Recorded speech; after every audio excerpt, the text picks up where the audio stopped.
বন্ধুরা, তোমরা সবাই কেমন আছো? আজকে আমার অবস্থা দেখো। আমার মনটা না আজকে সত্যিই খুব খারাপ। আমার না আজকে কানের হারিয়ে গেছে আর কি। একটা আছে, একটা না হারিয়ে গেছে। আসলে আজকে না সকালে ঘুম থেকে উঠে খুব তাড়ার মধ্যে ছিলাম আর কি।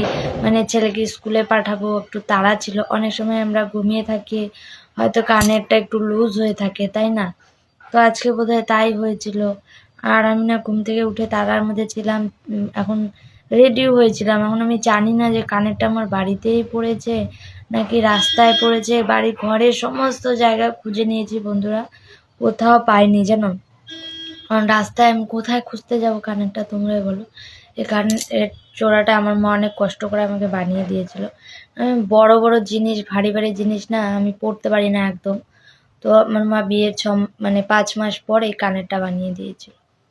দেখো, তো বলো এখন কি সম্ভব এই সাইজেরই একটা বানানো সম্ভব? আমার পক্ষে তো সম্ভব নয়। আর মাকে বলবো, খুব খারাপ লাগছে জানো, কি খারাপ যে লাগছে। মা বানিয়ে দিয়েছে জিনিসটা।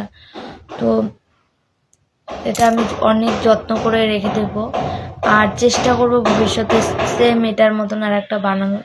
জানি না ওটা আর খুঁজে পাবো কি না, যে বুঝতে পারছি না। যদি কপালে থাকে তো অবশ্যই আমি খুঁজে পাবো, আর যদি না থাকে তো আমি খুঁজে পাবো না।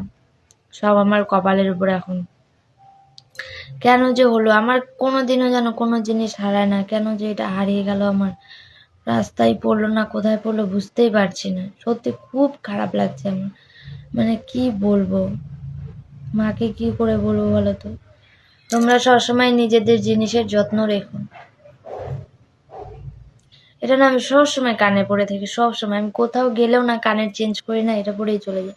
হঠাৎ চেঞ্জ করি, হঠাৎই বিয়ে বাড়ি টাড়ি গেলে চেঞ্জ করি, নয়তো না এই কানেরটা আমি সহজে খুলি না। আমি সবসময় পরে থাকি, সব সময়।